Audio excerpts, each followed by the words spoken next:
How the heck do you get aloe gel from your aloe vera plants, right? It's not very intuitive.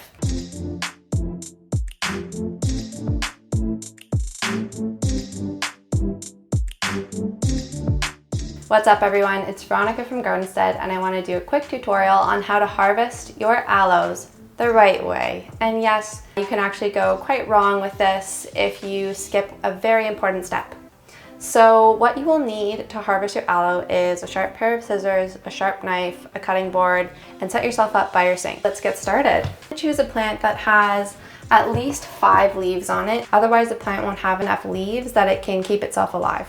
You want to pick the right leaf on your aloe plant, and I'm calling these spears leaves. If there is a proper term for that, I would love to know. Put that down in the comments. Don't choose a leaf that is kind of dried out, leathery, doesn't have much juiciness left in it, because you're really not going to get enough aloe out of that.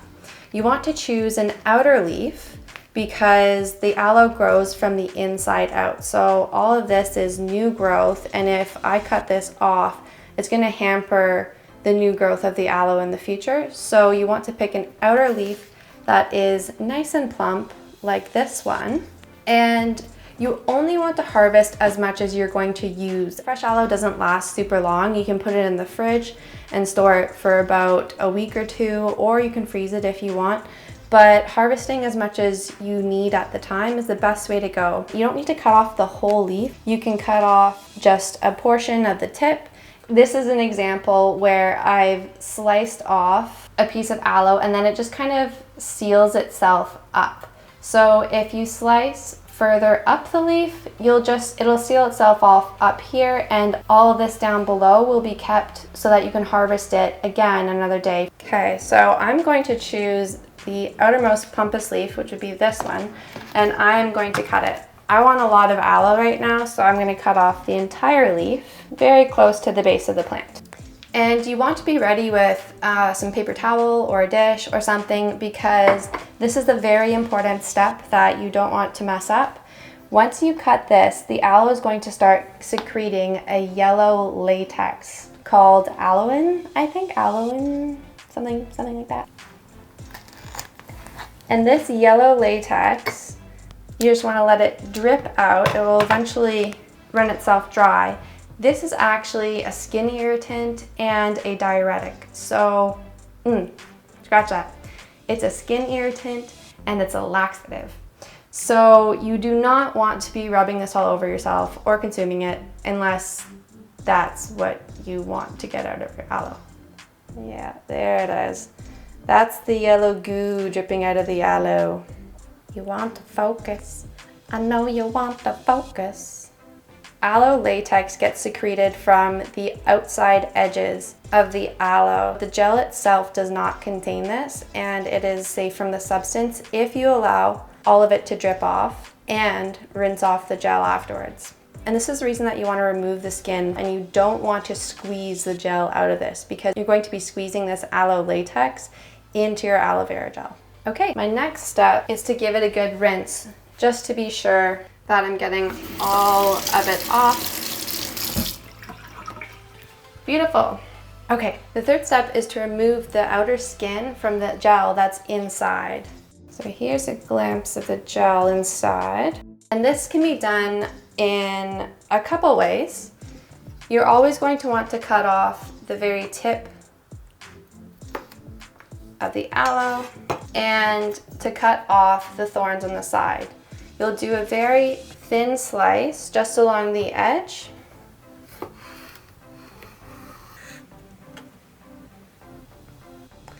Now you're starting to get into that lovely aloe vera gel slime.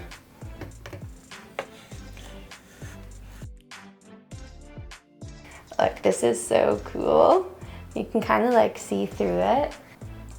And you can see why the thicker and plumper the leaf, the more gel you're gonna get, because that's what we want. Next step is to fillet the top and the bottom layers of skin. And in this step, please be very, very careful. Practice all the knife safety that you know, and do not put your fingers in harm's way. This is where a sharp knife actually comes in handy because you can be more accurate in your slice and you don't need to put much, if any, force into it. I'm using this bomb-ass sashimi knife. It's like the fanciest kitchen thing I own. Perfect. You ready for this? It's gonna be so ooey gooey. Yeah. So cool. All right, time to fillet the bottom. Make sure your hands aren't jelly and slippery. So you can fillet this bottom layer, or another thing that some people like to do is to scrape the gel out with a spoon at this point, and that is also a valid method.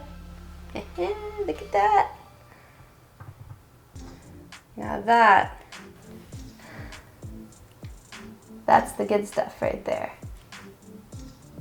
If you have any remaining skin after you did the fillet, just touch it up and remove it. So this is the aloe gel. It's completely transparent, super slimy. I like to say it's the texture of troll bogies. Ugh, troll bogies. And then this is the yellow stuff you don't want, unless you want to give it to your enemies and make them poop themselves.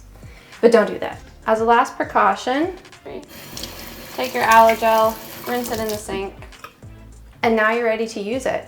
So there we go, completely latex-free aloe gel, ready for you to use however you like. You can chop it up, you can put it in a blender, you can refrigerate this for about 1 to 2 weeks, or you can even freeze it.